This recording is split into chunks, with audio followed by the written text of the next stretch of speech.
Yes, guys, welcome to the World Cup reaction show. Now, if you've been an OG of this channel when it was known as Off Topic, I started this in 2018 doing the World Cup reaction show, reacting to all the games, very fun. But now we're here in 2022, winter 2022, not Summer World Cup, Winter World Cup, and back at it with the World Cup reaction show, 4 years away. And it's good to be back. It's good to be back. Unfortunately, Jack isn't here today, but he will be back for the next session. For next video, we hope. But let's just react to all the games. We're gonna talk about yesterday's game, Qatar, the opener game. But let's talk about the main one, the one that I'm guessing a lot of viewers really want to talk about. England. Good old England, Gareth Southgate's boys, and all the speculation on all the team and all he's boring, he's this, he's that, no creativity. England came out swinging and put off, displayed in my opinion, arguably the best performance I've seen under Gareth Southgate overall. Like, they're able to beat Iran 6-2. I think the second biggest win in World Cup history. I think they beat Panama 6-1 last year. But overall, just a brilliant display. I think the start of the day here in that England were gonna play a 4-3-3 was very exciting. Instead of going three at the back, Harry Maguire did play, and I thought he played very well. It was a massive threat inside the box, which to me is going to be a big part of England's tournament. The fact of how strong they are in like set pieces. But there was a big stop from the Iran goalkeeper going down, a bit of concussion protocol. They went back and forth. He tried to play on, wasn't able to. And then when the substitute goalkeeper came in, England just took over. Just phenomenal play. Ball in from Luke Shaw and a great header from Jude Bellingham. And I can talk to you and I can break down each goal. But let's just talk about the overall performance and like what I like from England. Overall in that game, I felt Declan Rice was fantastic. He swept up he swept up and stopped Iran from playing so many times. It wasn't even last ditch. It was just him able just to be in the right place at the right time and read what's gonna happen. He, to me, was able to stop Iran from playing and like gave the England back for a lot of composure. Because the fact that when any attack happened, he was the guy mopping up. And let's talk about the guy next to him, Jude Bellingham. There's been so much talk about where he's gonna go and like how much money he's gonna go for. He's definitely put himself up. Like we can talk about the English tax, but he's definitely put himself in like a high place at this moment of time. Phenomenal header from him. He gets England going, and then it just goes from strength to strength. Another performance that I want to talk about is Harry Kane, and the notion of what's best around Harry Kane. Does he want creative players like Phil Foden and Jack Grealish? I think no, and I think today we clearly seen what is suited around Harry Kane. He needs runners. He needs players who are going to stretch the game for him, and like we're able to see that with the third goal, a fantastic play where he holds the ball back, flashes the ball across the box. Raheem Sterling, as he's done on so many occasions throughout his career, gets to the front post and a phenomenal finish with the outside of his foot, bullet. And let's talk about the star boy, my man, Bukayo Saka.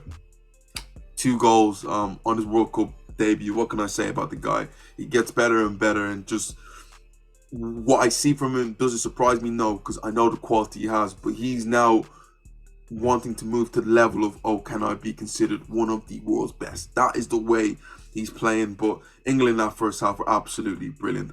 Iran couldn't live with them. Their aim was to sit back and obviously withstand pressure. The fact that the first goal goes in, which is a very big thing when like team tries to play defensively and like sets up in a 2 banks or 4. Once they get that goal, it just really was plain sailing for England. People may say it was Iran and certain things going on. Let's say the goalkeeper went down, all that sort of stuff there. But scoring 6 goals in a World Cup is not easy. And especially against an Iran team who 4 years ago was able to give Spain and Portugal very tough games. England made that look very easy today. And from all this stuff going on, big credit to England, and especially Gareth Southgate.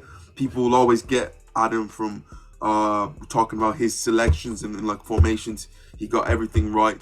And you can see the players have so much confidence. And even not only that, to me, the players who came on, Callum Wilson made a big impact. Marcus Rashford looked on fire, took his goal well. Jack Grealish came on. Foden looked effective. So every single one of the England team right now, lots of confidence. Yes, conceding 2 goals ain't great, and you can get on that. But when you score 6 and like you're so darn dominant, you can't really say much about that.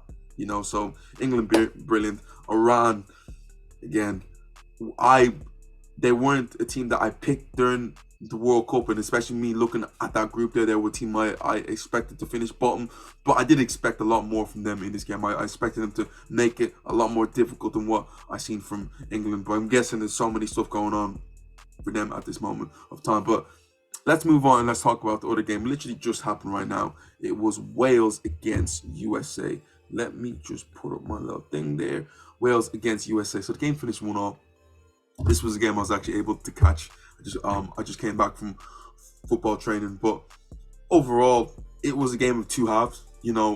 America were absolutely brilliant in that first half. Wales, they didn't really know to sit back or press, and they kind of trying to do it. And to me, the biggest thing for USA is that I wasn't sure about them, but they showed a lot of brilliance. They showed a lot of confidence. And again, Christian Pulisic, you can say what you want to say about him when he's at the club side Chelsea, but he showed a lot of quality, and his ability to when he did see that ball, to drive at the heart of the Wales defense, play that ball through to Timothy Weah, George Weah's son, phenomenal. And I'm thinking from there, America, they can really hurt this Wales team and put this game out of sight.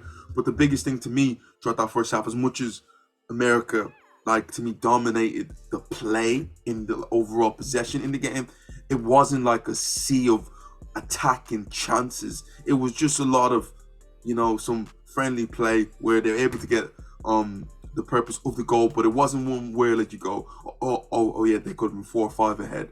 No, they didn't create that many chances. But fair play to Wales in the second half, because upon the fact that they didn't know how to stick or twist, they didn't really know what to do there. Their reaction in the second half was big. He was there. They were able to bring on the striker Keita Moore, and he was able to me just bring a different dynamic to the game.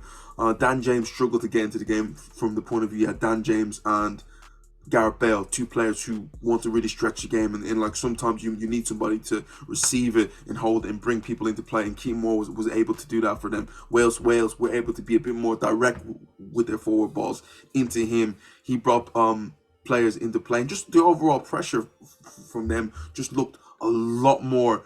They just played with a lot more purpose in the second half, and to be fair, they were deserving of the equaliser. Keita Moore had 2 chances from Ben Davies, great header, good save by the goalkeeper. Keita Moore should have scored from the corner, but Wales got the penalty, and the main man does it again, Gareth Bale. And for all the stuff you say about him, big moments, he is he is the man. But the game finished 1-1, and I think from the overall perspective of the game, I think it was fair. The fact that the game finished 1-1. I think if you're England, you're happy with that. And I think if you're both teams to a certain point, you don't really want to lose the first game of the tournament. But especially from the fact that when you look at it, both teams are going to be battling out for that more than likely the second spot in there. So you're kind of happy with that. If any team can able to take something off England, then they'll be more than likely going to qualify. But just overall, fair game. Now, guys, let's move on to the games that happened today. The one game I wasn't able to catch, so it's not like I can give you great analysis on this game. I wasn't able to watch it as I was coaching, but Netherlands were able to beat Senegal 2-0, and from what I've seen in the game. But first thing first, before we go ahead, the fact that a player like Sadio Mane isn't going to be at the World Cup, a guy who is one of the best players in the world, and by far Senegal's best player, to me is devastating. I had Senegal going to qualify to knockout stages, but when you lose a player of that ilk, and I'm not talking about ilk for Senegal, I'm talking about one of the world's best players and one of the world's shining light coming into this tournament, for him to be missing, it kind of puts a damper on things. You feel like, oof, will they qualify? But the fact of this game, Senegal, they don't really have that bite up front. The fact that they're losing a player like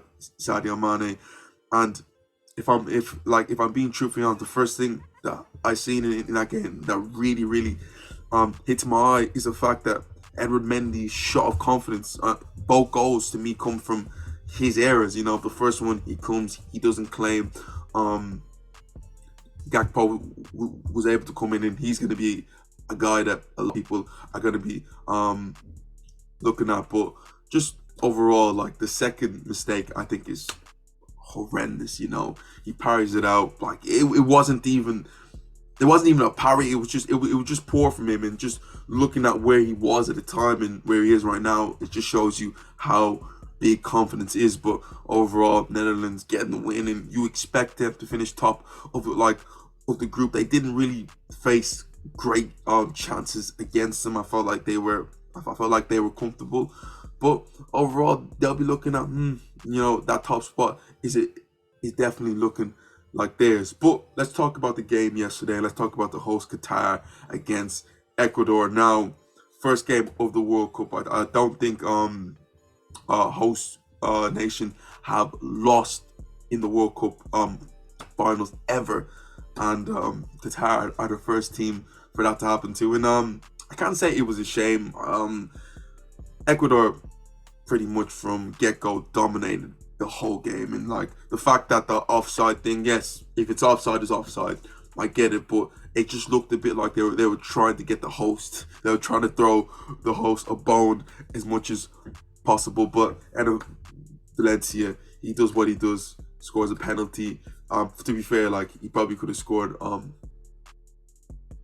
before that, but he gets a penalty and like gets a header. But if I was him in that situation after scoring 2 goals, would you not be pressing to try to get the second one? Yes, yes, I think his knee was bothering him during halftime, so like he basically didn't play like the rest of the second half. But I just think overall Qatar, I was expecting a lot more from them. You heard the news about their coach, and like the players have been together for a long period of time. They won the Asian Cup and all that sort of stuff. They're beating teams like Japan. You're thinking, okay, let's see what they're about. And the fact that they put up that sort of performance, you could say the fact of the pressure of everything going on for them, that's a reason behind that sort of performance. But the first thing I just see is just the lack of quality from Qatar. You know, Ecuador to me toyed with them, and it made it very, very easy. You know, it felt to me like more of a kickabout for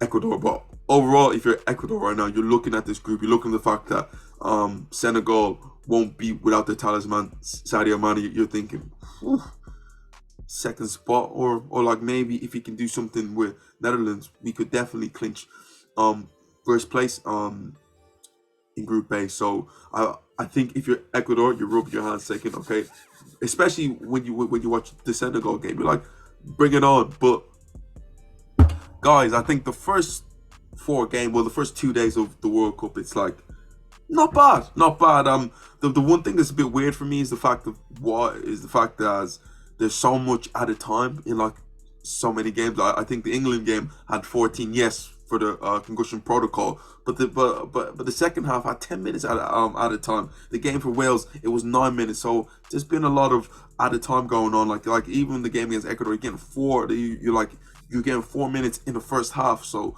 I'm guessing, I don't know. This is a team that FIFA want to add to it. Like they want to see more time being played due to the fact of game stopping for long substitutions. That's something that I've taken into consideration. But overall, the World Cup hasn't been bad. I'm looking forward to seeing teams like France play. Let's see what happens to them. Brazil, the big thing about them, and can they finally get that 6-1? Messi, Portugal, Ronaldo. There's so much stuff that I haven't seen yet. I'm looking forward to see. But guys, tell me what you think about this, England fans. What are you looking forward to after seeing that amazing performance? Can England go all the way? Please comment down below. Qatar, Ecuador. What's going to happen with you guys? Can Qatar find a way to qualify? Can Ecuador finish top of the group? Wales, USA. Who is going to catch England in there? And Netherlands, Senegal. Guys, let me know about all the games. Comment down below. I'm going to see you guys in the next World Cup reaction show. So I'll see you guys next time. Secondly, like, share, and subscribe, and I'm out.